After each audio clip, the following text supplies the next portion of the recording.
The moment I paid $12 million for my mother-in-law's heart transplant, my husband slid a folder across the table.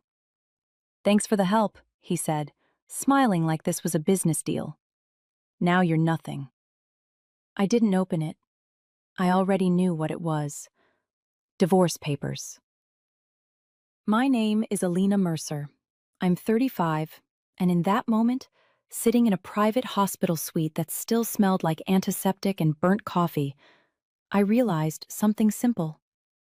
I had just saved his mother's life, and he had been waiting for me to finish.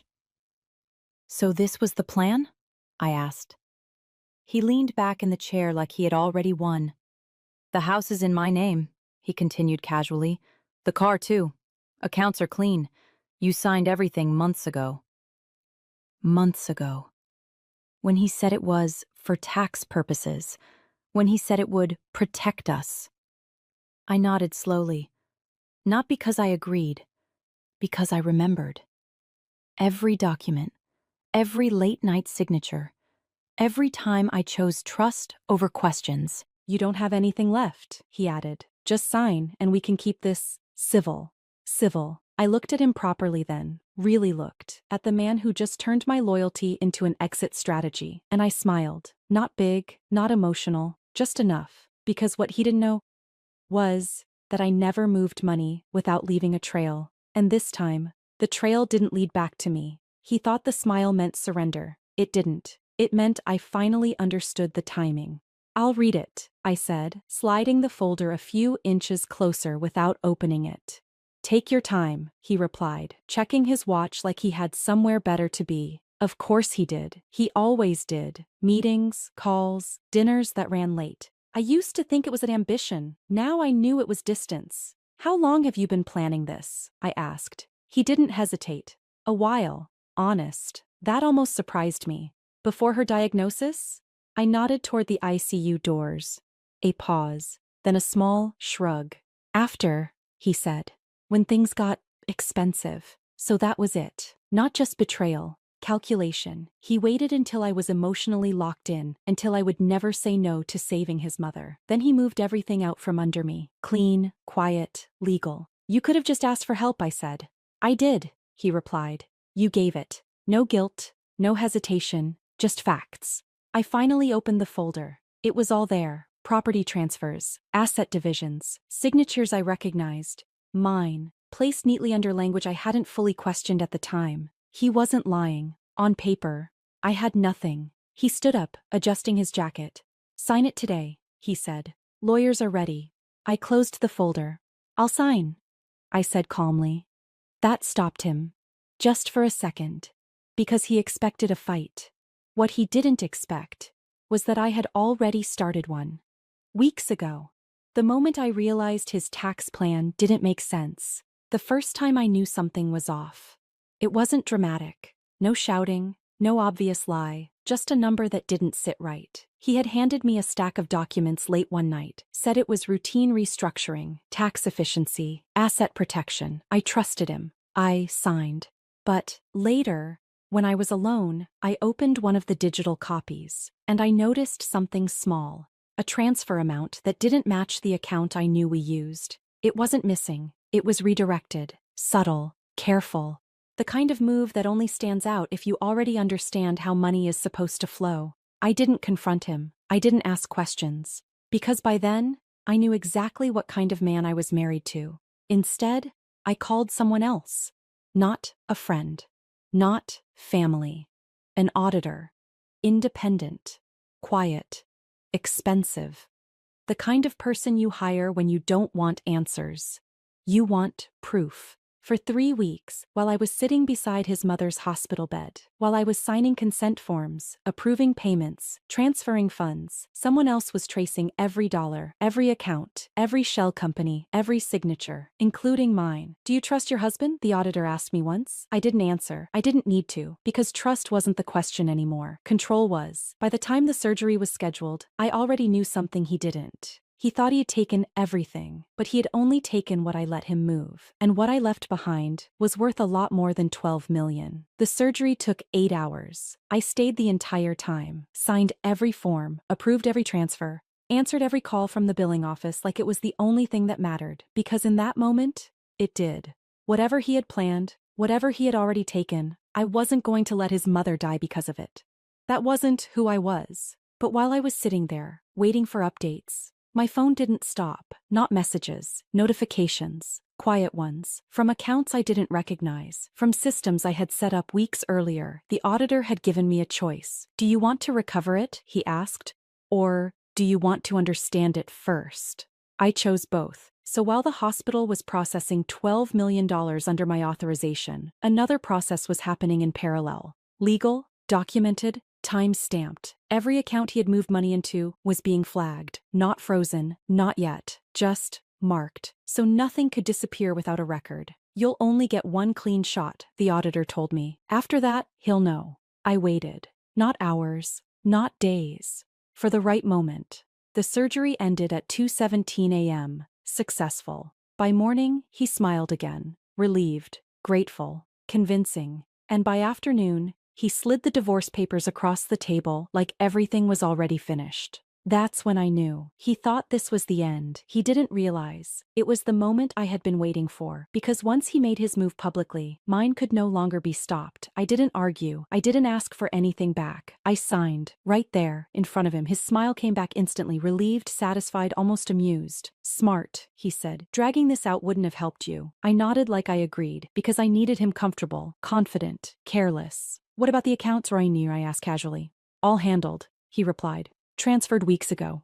Of course they were. That was the point. He stood up, already done with me. I'll have my lawyer finalize everything, he added. You'll get a copy. A copy? Like I was just another file. Of course, I said. He walked out of the room without looking back. No hesitation, no doubt. Because in his mind, this was over. I waited exactly 3 minutes. Then I made one call. Do it, I said.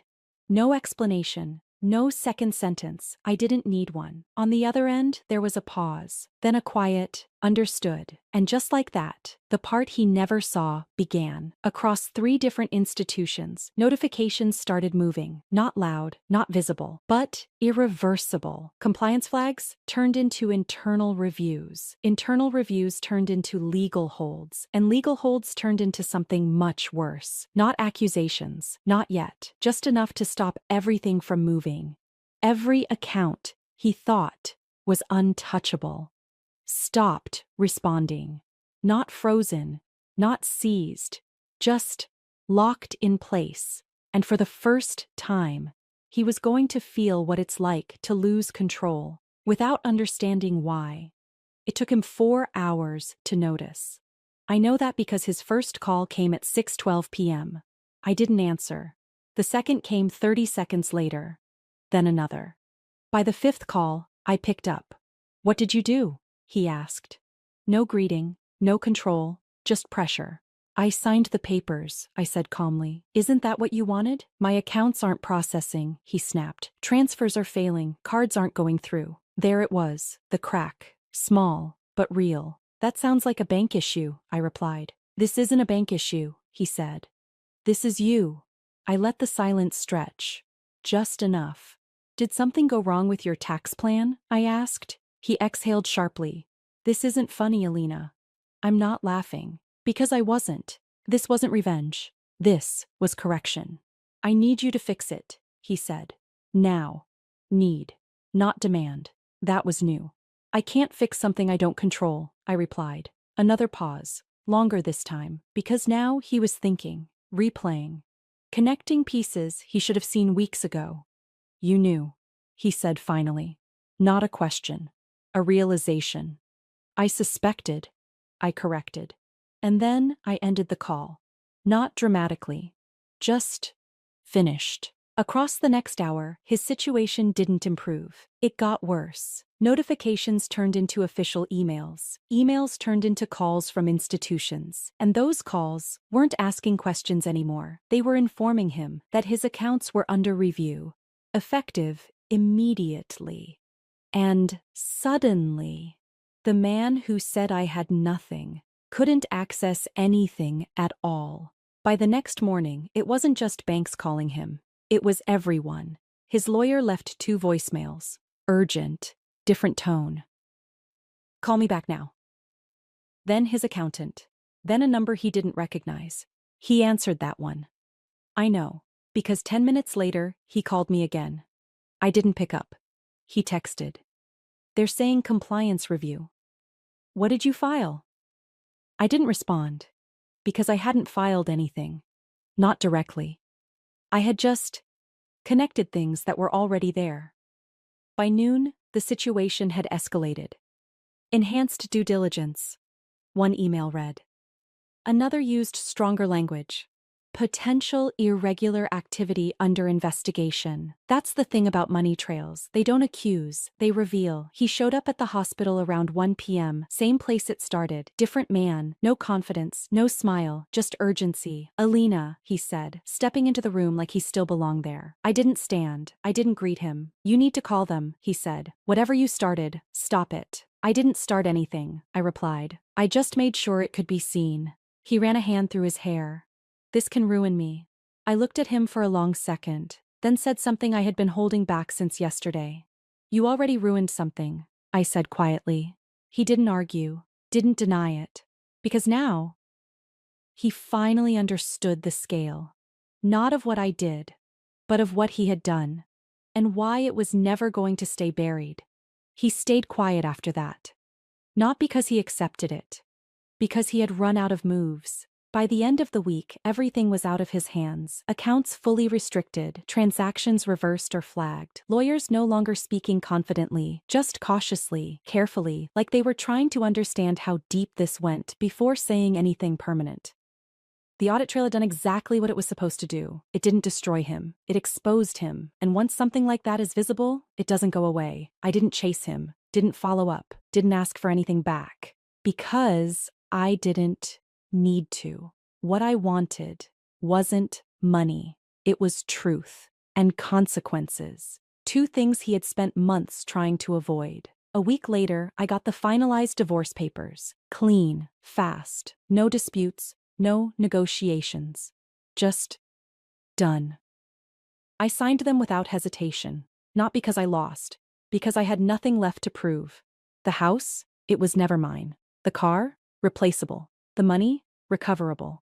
But what he lost was different. Reputation, access, control, the things he built his entire life around. I went back to the hospital one last time before discharge. His mother was awake, weak, but alive. She held my hand and whispered, "Thank you." I smiled, not for him, not for what happened, but because I knew something he didn't. Saving her life was the only thing I did for free. Everything else had a cost.